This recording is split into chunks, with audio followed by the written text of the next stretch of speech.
push all day long. Please. All day long. Here's what Fox has done.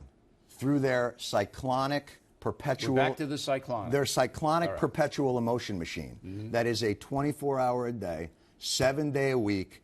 They've taken reasonable concerns about this president and this economy and turned it into a full-fledged panic attack about the next coming of Chairman Mao. See, some people do that, but most people don't. Brett Baer's got a panel. Brett Baer, is he another closet fascist? Brett Baer? What is sticking? What is sticking? What is the overall narrative? You're missing the forest for the trees by trying to cherry pick individuals with some semblance of integrity. If you look at the polls, Obama's personal popularity is still in the high 50s. Job performance is slipping. And the job performance is slipping because of what you said. How Barack Obama is destroying the fabric of America. I don't believe he is. And tyranny. Then explain to me why that is the narrative of your network. It's the narrative of a couple of guys, a Republican, Sean Hannity, and a guy, Glenn Beck, who's basically every man. And he's Fox basically what do you mean he's every man? What do you mean he's every man? He's every man. He sits on a bar stool. Every man's got a show? What are you talking about? He's talented. He's a very talented man. Right. But where's every man? It means that he doesn't shill for any party. He just spouts. He spouts what he believes. Oh, if you think that Beck shills for the Republican Party, you're out of your mind. He is not only, he's not shilling for the Republican Party, he's shilling for the new movement. He is a sponsor. He wants to get back to the constitutionality of what he believes the country should be. Come on, I watch the show. But listen, but let's go into this, because all I hear on your network is this guy's, it's tyranny and socialism. That's what he believes. So how is Barack Obama a socialist? As far as I can see, the majority of the billions of dollars he's given to banks. Look, so if he's a socialist, he's dyslexic. Because when you redistribute the wealth, it's supposed to be going to... But he does believe in a redistribution of income. Well, he's redistributed to and that is a banks. Socialist tenet. No, he's redistributing it. He's going up. He's dyslexic. It's supposed to come down. Look, if you don't know that the Obama administration is redistributing income, then I'm going to have to haul your program away from you. Let me ask you a question. What is different about his redistribution of income that all other presidents? He wants to raise the marginal tax rate back to where it was during the Clinton era.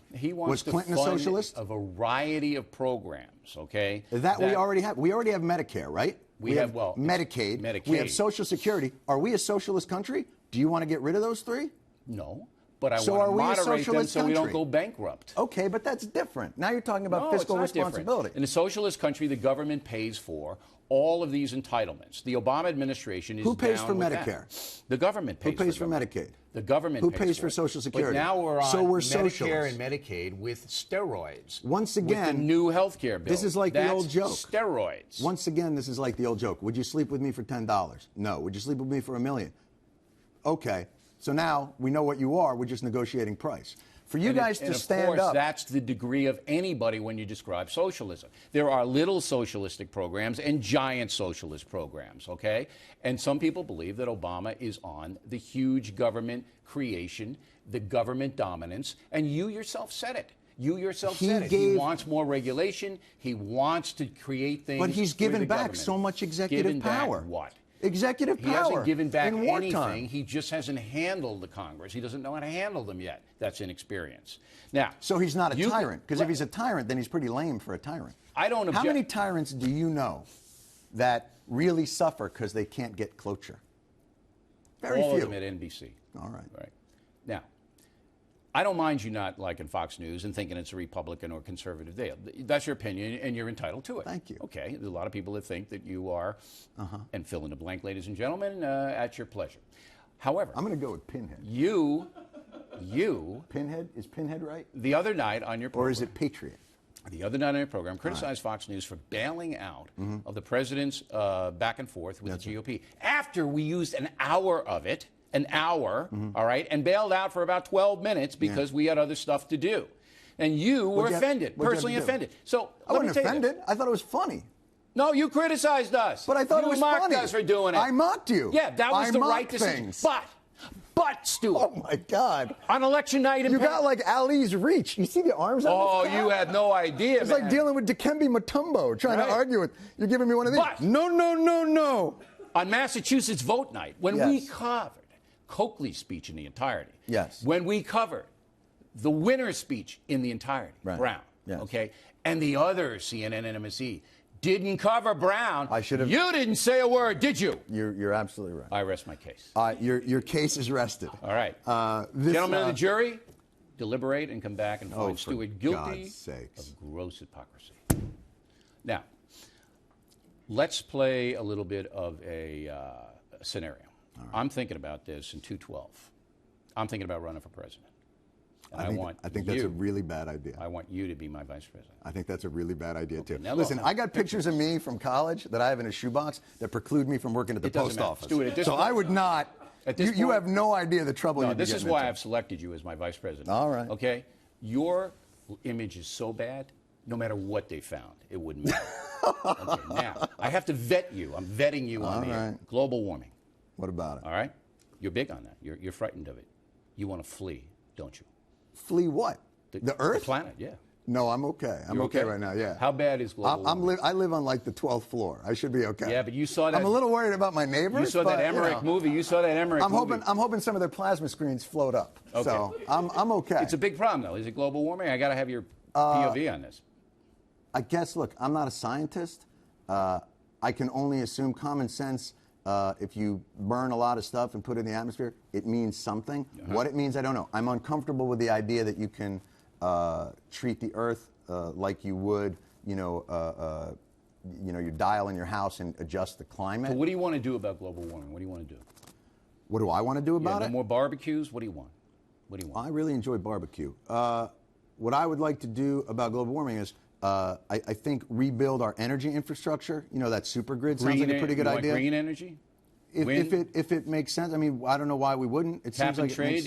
You want to? No, I think cap and trade is somewhat of a silly idea. In the same way that I think carbon credits, I guess they are. What is it called? The carbon. You want to have a party and you want to. Yeah, Al Gore, the carbon trade thing. You get credits. Right. You can go online and it's like it reminded me of the old indulgences of the Catholic Church. You're Al Gore hey, I don't mind copping a feel on that 12-year-old. Here's $100. You know Al Gore can fly in a private jet, but then he reads books by candlelight. It's a carbon offset. That stuff that's bothersome to me. The idea that people whose carbon footprint. I think it's got to be a much larger discussion about a new. But you believe in global warming, man-made? Do I believe that man has something to do with it? I have no reason not to. Okay. I am a person who believes in right? science. Gore came on. He was on the program. Right. Did you ask him that he'd made $100 million off the global warming? I didn't ask him that. No? No. Should I have asked him that? I think so. All right, I'll ask him that. Because that's a good question. That is a really good question. $100 million he's made. That's why you're Bill O'Reilly. Yeah, well, thank you. I appreciate that. All right, let's go to Iran. If you're my VP, I'm going to have to put you in charge of very delicate negotiations. Now, Iran's building, nuclear weapons over there. Mm-hmm. And if they get them, they might give them to some guy named Ahmed, who might then take them to Cleveland and blow everything up. Mm-hmm. So what are we going to do with that? Well, doesn't Pakistan have nuclear weapons? Yes, and they do. Couldn't they give it to somebody? I don't know. Doesn't Russia have nuclear weapons? Russia Couldn't does. they give it to somebody? They could. So we should have another one? Well, no, I'm just saying, it's a problem. The problem isn't the country that gets them. The problem seems to be the wepen, rather than the country. But if Iran gets them with their bellicosity, well, let me ask you a question. Isn't that a good word? Since you're now you're the top of the ticket, and I want to make sure that I'm comfortable because you and I are going to have to hold hands a lot. And by the way, that shot of us on stage with our arms around each other, I'm going to look like your idiot nephew. You're like 6'8". Right. And I'm 5'7". I don't think that's a winning ticket. Well, we'll get you. The Tom Jones. The Tom Jones elevated heels. Oh, that's very kind of you. Okay, you will. Here's what I think. I think the strategy of what we've done, and again, thank you guys for ratcheting up the fear on this. You're not afraid that Iran gets a nuclear weapon and they cause all kinds of. There's a lot of things to be afraid of in the world. I asked the guy. You're a Jewish guy, right? What? You're a Jewish guy. Who told him? All right. Son of a bitch! Did you tell him? So I believe I believe that the president of Iran. What gave it away? Was it my happy Hanukkah when I walked in? I think there is a war on Hanukkah in this country, mister. I believe the Ahmadinejad, he wants to drive you and all the other Jewish people into the sea. So so I cannot control that. I cannot control what those things are. What we can control is we can stop them from having the nuclear weapon. Here's the thing. You might be able to stop them from having a nuclear weapon, right. But as technology grows and becomes more accessible to people, this is going to become an increasingly difficult problem. And here's what we can't do. Here's